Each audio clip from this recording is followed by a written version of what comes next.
All right, guys. Our next guest is easily one of the best analysts in the sport, a former UFC title challenger. You can catch him on commentary and breaking down fights with his great insight. Here to help us preview UFC 226, the one and only Dan Hardy, who has Submission Radio set as one of his alarms and has had a bit of a rough night tonight. We appreciate you joining us, Dan. How's everything going? How's your wife feeling? We know she wasn't feeling too well earlier on. Yeah, no, everything's fine now. We're back home now. She was at the gym training, and she's an aerial artist, so she was climbing up on an apparatus, and she finished a trick that she was learning, and unfortunately dislocated her shoulder. So we've just had a little trip to the hospital, but we're back home now, and the arm's back in place, and she's feeling much better. So she'll be healed in no time. Wow, we really wanted to get that out there just so all the listeners know how good of a sport you are being right now for still managing to jump on all of this. We also know that it's very late at night, so we really appreciate it. So let's kick it in, man. Looking at UFC 226, obviously the main event, Stipe Miocic versus Daniel Cormier. And looking at DC and going off his recent appearance on Conan O'Brien, he does look noticeably a lot smaller, a lot leaner, and just generally less muscular compared to when he was fighting heavyweight back in the day. Do you think this is by design? Do you think, rather than trying to get big again in a short amount of time, even though this fight has been announced for about 6 months, he's looking to maybe have a speed advantage here against Stipe and, specifically be a bit smaller? Yeah, potentially. I think a part of it, though, is more down to the amount of time he really spends in the gym now. When we were seeing him as a heavyweight before, he was training all day, every day. He was coaching, he was in the gym all the time, he was working with a lot of heavyweights. And at the same time, he was younger. He was, and also not keeping his weight down for light heavyweight fights. So he was probably just eating healthy, eating a lot, and getting a lot of strength and conditioning work put in. So I would imagine he's naturally a bit smaller now anyway. I'm not sure whether it's necessarily by design. It might pay off. It might pay dividends if he is smaller and able to keep the pace up. But yeah, I think it's more coincidental than anything now. He spends a lot of time away from the gym doing a lot of analyst work. So you've got to think that there's more of a process of getting into shape now than there was before when he was always in the gym. And when we look at both fighters here, there's obviously a size difference, there's a reach difference.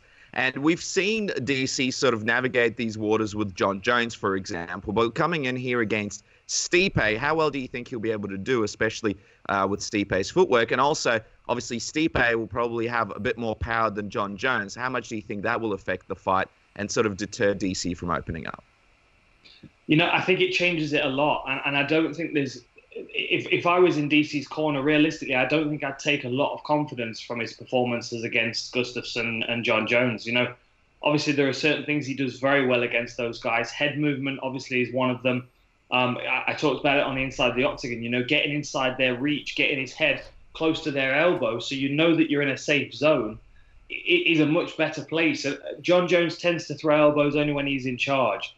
And Gustafsson didn't throw any elbows at all. So when DC was inside their range, they felt very smothered. The difference here, though, is that Stipe not only enjoys fighting at close range against smaller guys. If you look at his fights against Mark Hunt and Roy Nelson, they were his most close-range fights apart from the Ngannou fight. So you've got to think that he's more comfortable at that range. And the other thing as well, and I've pointed this out a couple of times, and this is the key in this fight, is that Stipe Miocic's power is short range. We don't see him throw really long-range right hands. It just doesn't happen.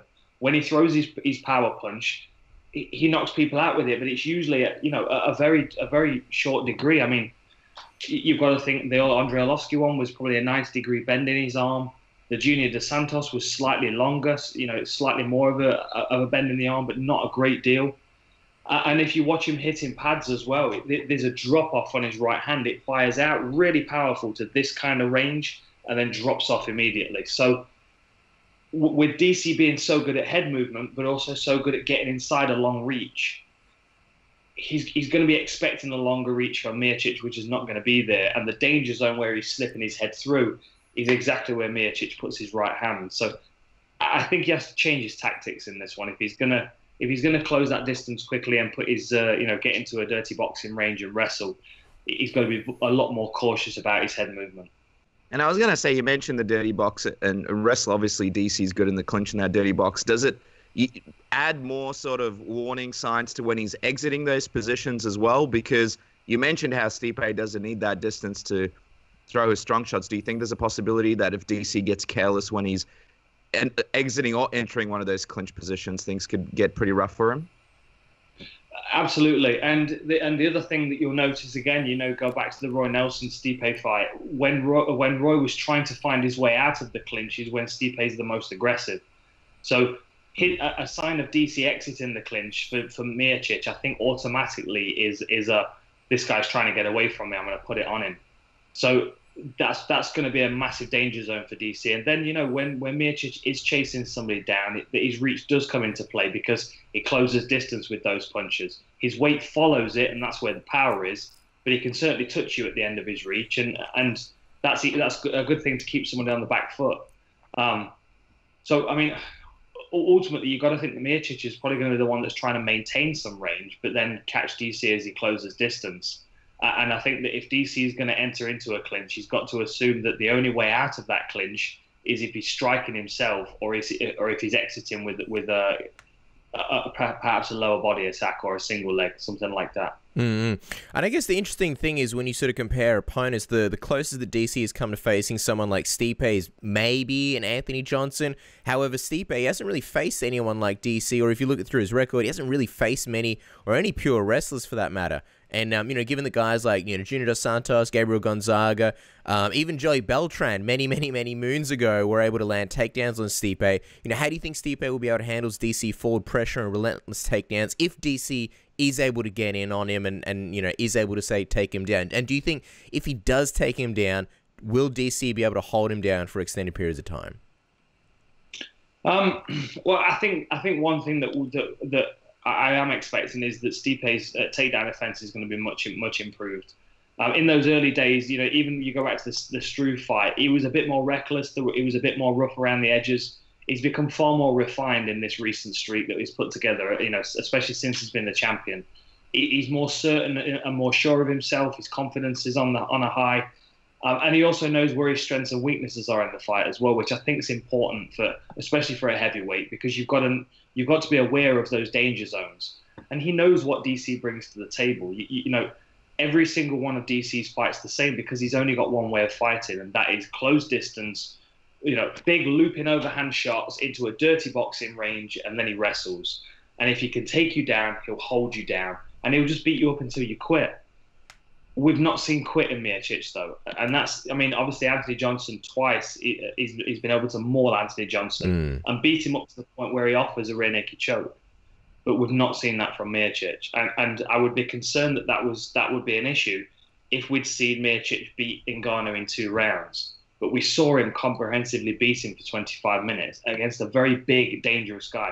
Effectively, a bigger, stronger version of Anthony Johnson. Now, I would struggle to see DC do the same thing to Ngannou that he did to Anthony Johnson, because I think we know that Anthony Johnson he doesn't like fighting as much as some of these heavyweights. As tough and as big and as strong as he is, you can tell in fights when he's kind of given up a little bit.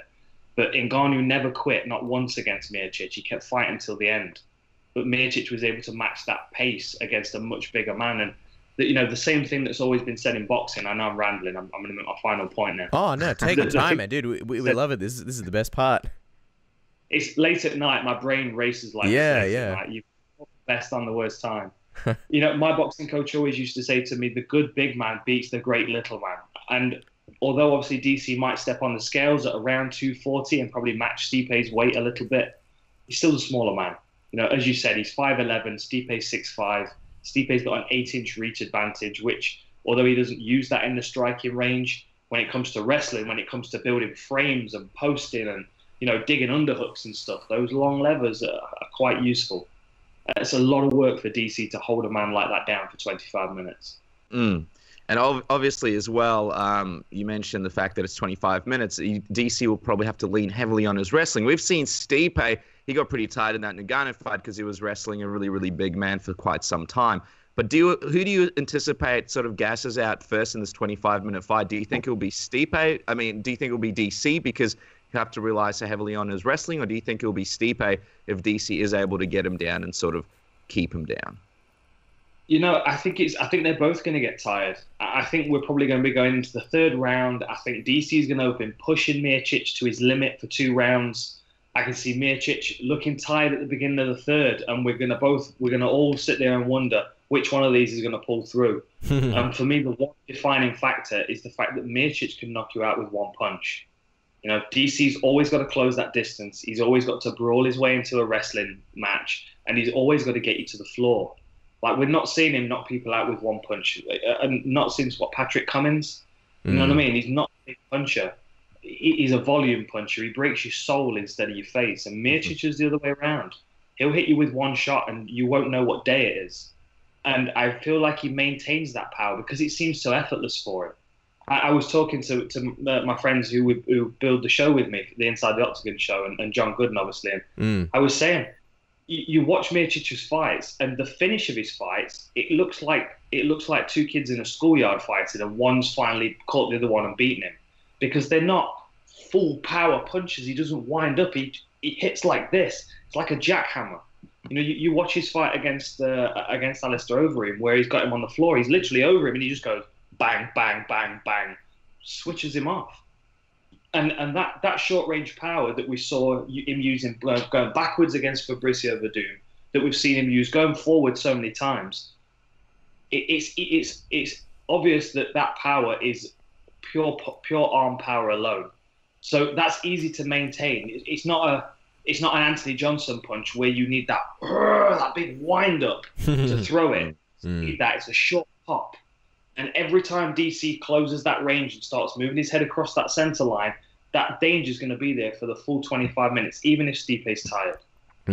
I mean, it's pretty clearly a huge step up for DC and a really, really tall task. If he can pull off the upset and beat Miocic this weekend, where do you think he sits in terms of, the greatest fighters of all time? Because that really is the narrative going to this fight. And also, if he can beat Stipe, a guy who's, finished really, really elite heavyweights within 1 round, would you consider DC a better heavyweight than a light heavyweight, given obviously the losses to John Jones at 205? You know what? I think if DC wins, obviously it would be amazing, and he would most definitely be one of the pound-for-pound best of all time, because no one, particularly at the heavier weight classes, has been able to do that, apart from Randy Couture. And that was in a day where intelligence could easily win a fight, whereas now everybody's pretty smart and everyone's well conditioned. So the margins forever are far smaller. So the more successful people are in the future of this sport, the more impressive it's always going to be, in my opinion. And I think that DC, if he does take a win this weekend, and if he is able to better Miocic, then what I think it does, instead of defining what DC's career is all about, I think it defines what a heavyweight's all about. The question then is, okay, so we've got DC as a relatively small heavyweight, as a 5'11" heavyweight that's carrying a bit of extra meat that he doesn't really benefit a great deal from. How does he deal with a real massive heavyweight like Brock Lesnar? And then that question falls into our lap, and that's a question that I would want answered then. Because ultimately, what we're trying to find at heavyweight is the most efficient human being. The heavyweight champion is the baddest man on the planet, and there's a reason for that. It's because we assume the heavyweight champ can beat every other weight class as well. But if the light heavyweight champion steps up and beats heavyweight, then we've got to question whether actually the efficiency of a light heavyweight with a few more pounds on his shoulders, or maybe even just not cutting weight, is actually a better version of a combat athlete than a heavyweight could be. That's fascinating. And you mentioned Brock Lesnar's name. It seems like he's a little bit in the mix. Obviously, he's still figuring out what's going on with the WWE. We're not sure what's happening. He might be on this pay-per-view called SummerSlam. He might not be. But where do you stand on the fact that he might be the next guy for whoever wins this fight? And would you be interested in seeing a Brock Lesnar-Stipe fight or a Brock Lesnar-DC fight? Hey, ever since I saw Brock Lesnar running away from Cain Velasquez, I'll watch Brock Lesnar fight. That tickled me. I take it you enjoyed that. To see a guy that's built like a fridge freezer run away from someone just because they were punching him, it just blows my mind. Yeah. When we get someone of Brock Lesnar's size that's got DC's mentality, that's when you've got a heavyweight that you can't beat. Unfortunately, although with all the things that Brock Lesnar brings to the table, the one thing he doesn't have, in my opinion, is a real fighting spirit. You know, he's got fighting spirit as long as he's the big bully man in there. But if you put someone in there that can punch him back, he starts to fall apart at the seams. And I think that that's where a matchup with him and DC would be fascinating. I would take him against Miocic as well, but I think Miocic handles him pretty comfortably. But the size discrepancy between him and DC would, for me, make it, I mean, it's old school UFC fascinating. You know, it's pride fighting championships fascinating. I don't mind, because I'm ultimately in this to find out not only what the best martial art is and what the best skill set is for martial arts and combat sports, but also what the ideal physical human being is. You know, for a long time, about John Jones, he's the perfect size and shape for a combat sports athlete, because he's 6'4", he's got an 84-inch reach, which is bigger than Stefan Struve. You know, he's a bit of a freak when it comes to his physiology, but it also his ability to be creative and to put things together. You know, there's still a question out there for that, and then there might still be a John Jones fight on the table if DC picks up a win as well. I would still like to see the Gustafsson fight. Obviously, I know that he's got a different opponent coming up, but there are so many interesting matchups for him, and to be honest, the margin between heavyweight and light heavyweight is so narrow anyway that any of those guys can step up. I mean, Volkan Oezdemir, if he picks up a big win, could step into the heavyweight division and start wrecking people. It's an exciting time for the heavy divisions, and I can't think of a time when it's been better. It's fascinating because you mentioned before how a light heavyweight is stepping up and fighting a heavyweight, and how this kind of figures out who is the most dominant, what's going on in this sort of food chain of fighters. But do you think if we were having the same conversation about John Jones fighting Stipe, that we might even be leaning more towards the light heavyweight in John Jones than we are to Stipe? Would that almost add to that argument that you're putting together, that a light heavyweight can step up and possibly challenge the baddest man on the planet? Absolutely. You know, I think the thing that's interesting about John Jones for me, obviously, is that he's got a heavyweight frame, but he moves like a middleweight, really, if we're honest. So with him being able to span that distance that a heavyweight can and hit them at the same kind of reach and distance that a big heavyweight can, as well as the fact that he can move very quickly. And you've got to think, I mean, heavyweight power is something to consider. But power comes from the combination of speed and strength, you know what I mean? So if John Jones can make up for his deficit in strength or perceived deficit in strength at heavyweight with the speed that he's almost definitely going to bring up, I think he hits heavyweights a lot harder than they would be expecting him to. And then, you know, if you take weight cutting off the table, what's John Jones's natural weight? I mean, he's probably 220 anyway, 225. He doesn't carry a lot of weight, but I would say just the idea of taking weight cutting off the table is actually going to make him a better fighter. I think we're seeing that across the lighter divisions at the moment. You know, guys stepping up to welterweight and doing well. Guys stepping up from welterweight to middleweight. I mean, the current middleweight champions are former welterweight. You know, the times are changing, and I think that fighters are realizing that being more efficient in their own body, no matter what size that is always going to be a benefit to them over boiling themselves down and cutting. I would say that there's probably quite a few light heavyweights that could step up and probably look better at heavyweight than they do. You know, even Gustafsson. I mean, Gustafsson, if out of training camp, he's a monster. He is an absolute monster. But you boil him down to light heavyweight, and he starts to look a bit more like a schoolboy. And I think it's because he's so tired, so long and tall. But if you see him when he's filled out, when he's at proper size, however he makes 205. I used to start training camp at 205. So when I see Gustafsson walking down the street like a giant Viking, I think to myself, he could rule the heavyweight division if he chose to.